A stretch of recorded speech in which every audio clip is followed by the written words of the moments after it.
سعودی عرب کے اکثر علاقوں میں موسم کافی زیادہ گرم ہو رہا ہے۔ اس سلسلے میں جو ابھی اطلاعات آئی ہیں کہ دمام کے علاقے میں تقریباً 55 ڈگری سینٹی گریڈ ریکارڈ کیا گیا ہے، جس کی اطلاع میں نے بھی آپ کو اپنے اس چینل کے ذریعے دی تھی کہ اس علاقے میں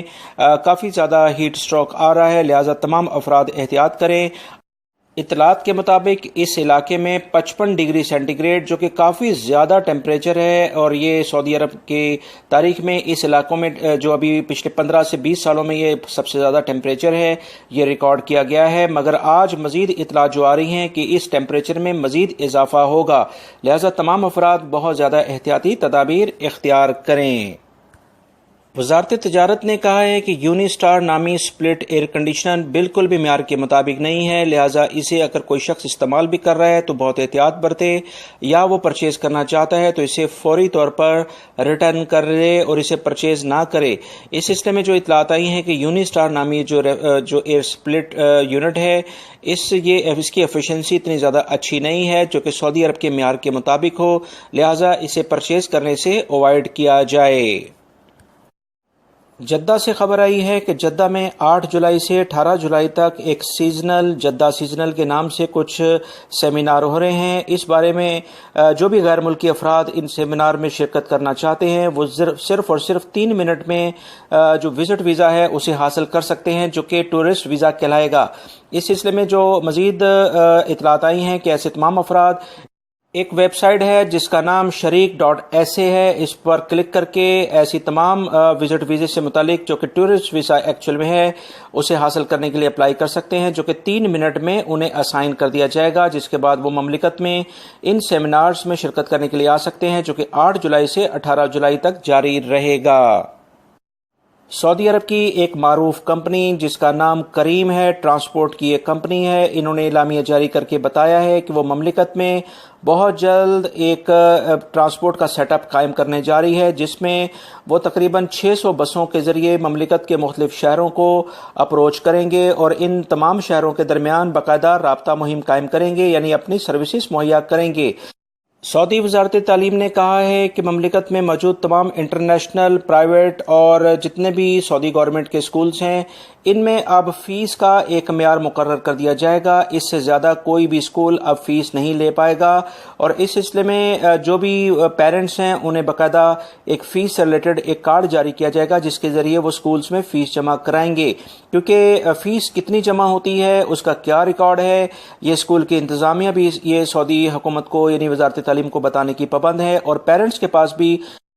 اس بارے میں مکمل ریکارڈ ہوگا۔ لہٰذا اب سکولز کی جو فیس ہے اس کو طے کرنے کے لیے وزارت تعلیم سے باقاعدہ پرمیشن لینی ہوگی، اور وزارت تعلیم ہی سکولوں کی فیس ان کے سٹینڈرڈ کے مطابق طے کرے گا۔ محکمہ موسمیات نے اعلامیہ جاری کر کے بتایا ہے کہ مملکت کے زیادہ تر علاقوں میں، خاص طور پر وہ علاقے جو کہ دمام ریجن میں آتے ہیں، ریاض ڈسٹرکٹ کے کچھ علاقے، ان میں بہت زیادہ گرمی کا امکان ہے، لہٰذا وہ تمام افراد جو کہ باہر کام کرتے ہیں وہ بہت زیادہ احتیاطی تدابیر اختیار کریں، اور کوشش کریں کہ دھوپ میں 12 بجے سے 3 بجے تک کام کرنے سے اوائڈ کیا جائے، کیونکہ گرمی کی شدت کافی زیادہ ہو چکی ہے۔ میں اس چینل کے ذریعے آپ حضرات کو لمحہ بہ لمحہ خبردار کرتا آ رہا ہوں کہ سعودی حکومت نے 15 جون سے یعنی کمنگ سنڈے سے یہ باقاعدہ اعلامیہ جاری کر دیا ہے کہ دھوپ میں دن 12 بجے سے دوپہر 12 بجے تک بالکل بھی کوئی کام نہیں کرے گا۔ اس بارے میں اگر کوئی ٹھیکیدار کمپنی کسی بھی اپنے ملازمین کو کسی بھی طرح سے پریشرائز کرتی ہے، انہیں زبردستی کرتی ہے، تو ان کے خلاف کمپلین 199111 پر کی جائے تاکہ ایسے افراد کو بھاری جرمانے کیے جا سکیں۔ اب ہم کچھ آپ حضرات کی جانب سے پوچھے گئے کچھ سوالات پر نظر ڈالتے ہیں جو کہ بہت امپورٹنٹ ہیں۔ ایک بھائی نے سوال پوچھا ہے کہ ان کا کمپنی کی جانب 90,000 ریال کے قریب باقی ہیں جو انہوں نے نہیں دیے ہوئے ہیں، اور کمپنی میرا اقامہ بھی نہیں رینیو کر رہی ہے۔ اب میں کمپنی کے خلاف کیس کرتا ہوں تو یہ زیادہ مشکلات میں پھنس جاتا ہوں، مجھے کیا کرنا چاہیے؟ دوستو یاد رکھیے گا کہ اگر آپ کا اقامہ کمپنی نہیں بنواتی ہے تو لازمی طور پر وہ فائنل ایگزٹ لگائیں گے۔ کمپنی کی یہ ذمہ داری ہے کہ وہ اقامہ ایکسپائر ہونے سے پہلے آپ کا اقامہ رینیو کرے یا فائنل ایگزٹ لگوائے۔ اگر وہ ایسا کچھ نہیں کرتے ہیں اور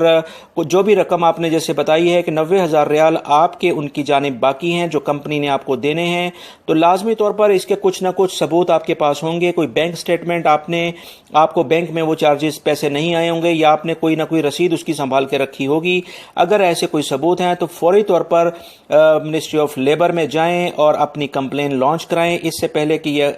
یہ آپ کی کمپنی یا کفیل جو بھی ہے وہ آپ کا فائنل ایگزٹ لگوائے، جس کی وجہ سے آپ کو مشکلات ہوں. تو لہٰذا کوشش کریں کہ اپنے مسائل کو ٹائم سے پہلے ریزالو کریں، قانونی کارروائی آپ کر دیں، تاکہ اگر کوئی بھی آپ کا کوئی حروب یا آپ کا فائنل ایگزٹ لگواتا ہے تو آپ کے پاس اس چیز کا ویلڈ پروف ہوگا کہ آپ کے بہت سارے پیسے کمپنی یا کفیل کی جانب ہیں جو کہ آپ کو دیے جائیں، اس کے بعد آپ فائنل ایگزٹ چلے جائیں گے. ایک اور بھائی نے پوچھا ہے کہ جو اقامہ ممیزہ یعنی منفرد اقامہ سعودی حکومت گرین کارڈ کے سلسلے میں ابھی جاری کرنے جا رہی ہے، اس کی فیس کیا ہے؟ تو دوستو میں بتاتا چلوں کہ یہ 1 محرم یعنی 1 محرم 1441 جو نیا اسلامی سال شروع ہو رہا ہے اس میں یہ سٹارٹ ہوگا. اس بارے میں ابھی فیس فائنلی کتنی ہے 100% اس کی اتھینٹک نیوز نہیں آئی ہے. اس بارے میں جیسی کوئی اطلاعات آتی ہیں فوری طور پر آپ سے شیئر کر دی جائے گی. میرے اس چینل کو پلیز آپ دیکھتے رہیں اور میری ویڈیوز کو لائک لازمی کرے گا. السلام علیکم.